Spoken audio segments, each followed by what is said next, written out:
लिया चलता हूं राकेश के पास, आर्थिक राजधानी देश की मुंबई, महाराष्ट्र क्या सोच रहा है, क्या कह रहे हैं लोग? बहुत जल्दी से राकेश। जी देखिए, मैं डोंबिवली में मौजूद हूँ। यहीं पर जो है 3 बेकसूर जिनकी मौत हुई यहाँ के रहने वाले हैं। परिवार वालों से बातचीत हुई, काफी गमगीन तो वो है ही, लेकिन यहाँ पर जो लोग हैं अब वो मुंह पर काली पट्टी बांध के जो है वो यहाँ पर प्रोटेस्ट कर गए हैं और अपना जो गुस्सा है वो दिखा गए हैं। मैं सीधे बातचीत करूंगा, कितना गुस्सा है आज, क्या कहेंगे इस हमले को लेके? सबसे पहले तो इस जो आतंकी हमला है उस हमले की हम महाराष्ट्र नवनिर्माण सेना डोंबिवली शहर की तरफ से कड़ी निंदा व्यक्त करते हैं। और वो जो 27 लोग जो इस मृत्युमुखी पड़े हैं उनके सबको भावपूर्ण श्रद्धांजलि देते हैं। क्या कहेंगे इस हमले को लेकर, जिस तरीके से हमले की खबरें आ गई, जिस तरीके से लोगों को निशाना बनाया गया, सरकार से क्या उम्मीदें हैं, गुस्सा कितना है, आक्रोश क्या है? काफी दुख का भी ये माहौल है। खरे अर्थ से जो आतंकवादी है उनके खिलाफ ये गुस्सा है कि जो आतंकवादी को साथ देते हैं उनके खिलाफ ये गुस्सा है। जहां मौजूद है वहां देखिए किस तरीके का आक्रोश है, कैसे प्रोटेस्ट चल रहा है। अनुज, ओवर टू यू।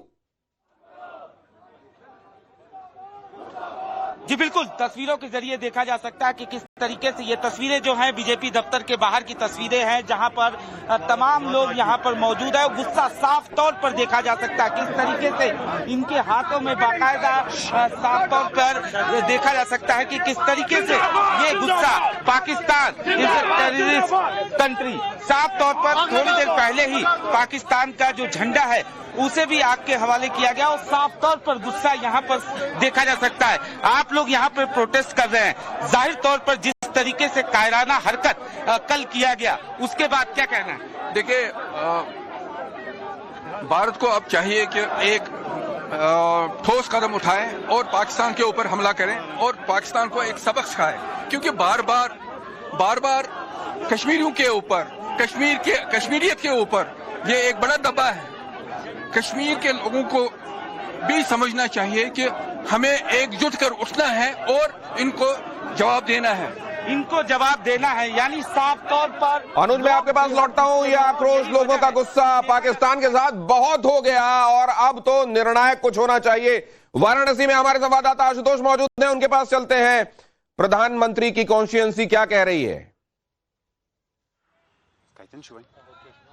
स्टेशन आता हूँ उधर पे, यहाँ प्रोटेस्ट चल रहा है तो ये पहले। आशुतोष, आपको आवाज आ रही है मेरी? अगर नहीं आ रही है तो विनोद के पास जा रहा हूं। विनोद, क्या कह रही है उत्तर प्रदेश की राजधानी, बहुत जल्दी से? बिल्कुल देखिए, किस तरह से लोगों में जो है यहाँ पे प्रोटेस्ट चल रहे हैं लगातार, और जोश किस तरह से लोगों में है। और जिस तरह से ये कायराना हमला हुआ है, आतंकी हमला हुआ, उसके बाद से लोगों में कहीं न कहीं गुस्सा है। तो आपको लगता है कि जिस तरह से कायराना हमला हुआ है, वक्त आ गया है बदला लेने का, वक्त आ गया है? अब तो हद हो गई है, अब हद हो गई है बिल्कुल। ये देख के मारा जा रहा है कि हिंदू है या मुसलमान, कपड़े उतार के चेक किया जा रहा है। अब बर्दाश्त हिंदुस्तान नहीं करेगा इन आतंकवादियों को, उन्हीं की जवाब देना होगा। जी बिल्कुल। तो क्या आपको लगता है कि वक्त आ गया? पहलगाम में हुए इस घटना के लिए कड़ी निंदा करते हैं हम लोग। जो हमको आपको लगता है कि वक्त आ गया जब इनको जवाब देना चाहिए? ये सही इतना ज्यादा हम लोगों के पास महिलाएं भी, आपको लगता है कि अब जो है वक्त आ गया है, जवाब देना चाहिए, कड़ा संदेश देना चाहिए? बिल्कुल इसके लिए बिल्कुल इसके खिलाफ होना चाहिए। प्रधानमंत्री को इसके ऊपर निवेदन है मेरा कि बिल्कुल इसके खिलाफ बिल्कुल सख्त से सख्त कार्रवाई की जाए आतंकियों के खिलाफ। तो ये तमाम लड़कियां के खिलाफ सख्त कार्रवाई हो, पाकिस्तान के खिलाफ निर्णायक कदम उठाया जाए। अमित रैना जो कि एक्टिविस्ट हैं कश्मीर को लेकर, वो यहां पर हमारे साथ स्टूडियो में मौजूद हैं। और इस बीच हमारे संवाददाता लगातार आप तक जानकारियां पहुंचा रहे हैं, आपके पास लौट रहे हैं हर एक अपडेट और जो हुआ है उसका पूरा विश्लेषण। भारत क्या कदम आगे उठा सकता है? कैबिनेट कमेटी सिक्योरिटी की बैठ रही है और पूरे देश का मिजाज, उसका इस समय की भावनाएं आपके सामने हम रख रहे हैं, कहीं मत जाइएगा।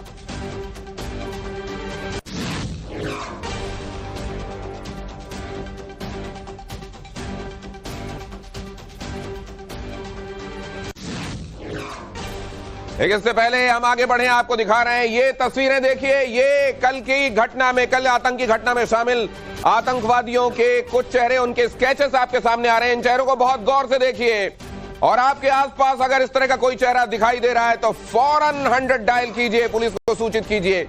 ये वो दो आतंकी हैं जिनके चेहरे पढ़ लिए गए हैं और जिनके चेहरों को कागज में उतार लिया गया है। इन चेहरों को देख लीजिए, बताया जा रहा है कि इनमें से 2 विदेशी आतंकवादी और 2 लोकल्स थे। हालांकि इस बात का पूरी तौर पर स्पष्ट होना बाकी है, लेकिन प्रिलिमिनरी जो इंफॉर्मेशन अभी मिल रही है उसके मुताबिक 2 आतंकवादी इनमें से स्थानीय थे और 2 आतंकवादी बाहर से थे। 2 आतंकवादी बहुत मुमकिन है पाकिस्तानी ही हैं और 2 आतंकवादी ऐसे जिनको लोकल ऑन ग्राउंड वर्कर्स जिनको कहा जाता है वो उनके साथ शामिल थे। पश्तून भाषा में बातचीत हो रही थी और ये तमाम इंफॉर्मेशन इन कड़ियों को एनआईए अब जोड़ रही है और बड़ी तस्वीर बनाने की कोशिश की जा रही है। अमित रैना हमारे साथ यहां मौजूद है। अमित रैना, वो 1989 उसके बाद 2019 और 2019 के बाद एक उम्मीद, अभी वो उम्मीद कायम है या वो लॉ अब इस समय परेशान है हवा के इस तरह के थपेड़ों से? नहीं, देखिए, लॉ तो कायम है क्योंकि एक कश्मीरी होने के नाते अपने घर की लॉ तो नहीं छोड़ सकते। ये एक पहला अटैक नहीं है हिंदुओं पे। अगर आप पिछले 1 साल का इतिहास उठा के देख लें जम्मू कश्मीर का, निरंतर पीर पंचाल रेंज पे टारगेटेड किलिंग करी जा रही है हिंदुओं की, चाहे वो रियासी में अटैक रहा हो यात्रियों को लेकर या अक्टूबर में इसी रेंज में पहलगाम से पास में ही गगनगीर में जो वर्कर्स थे और जो इंजीनियर्स थे जो जेडमो टनल पे काम कर रहे थे उन पे भी अटैक किया गया। वो इसलिए अटैक किया गया क्योंकि वो एक स्पेसिफिक, एक तो नॉन कश्मीरी थे और स्पेसिफिक धर्म से आते थे। तो निरंतर आप हिंदुओं पे अटैक कर रहे हैं कश्मीर में, और ये एक साफ। अमित सर, आपको रोक रहा हूं क्योंकि साहिल सुहेल के पास अपडेट है, गृहमंत्री वहां पहुंचे हुए हैं। ये यहां पर मुलाकातों में क्या कोई स्पष्ट बात, कोई निर्देश, कोई बात कही गई जिसको आप क्लियर सुन पाए और हमसे साझा कर सकते हैं?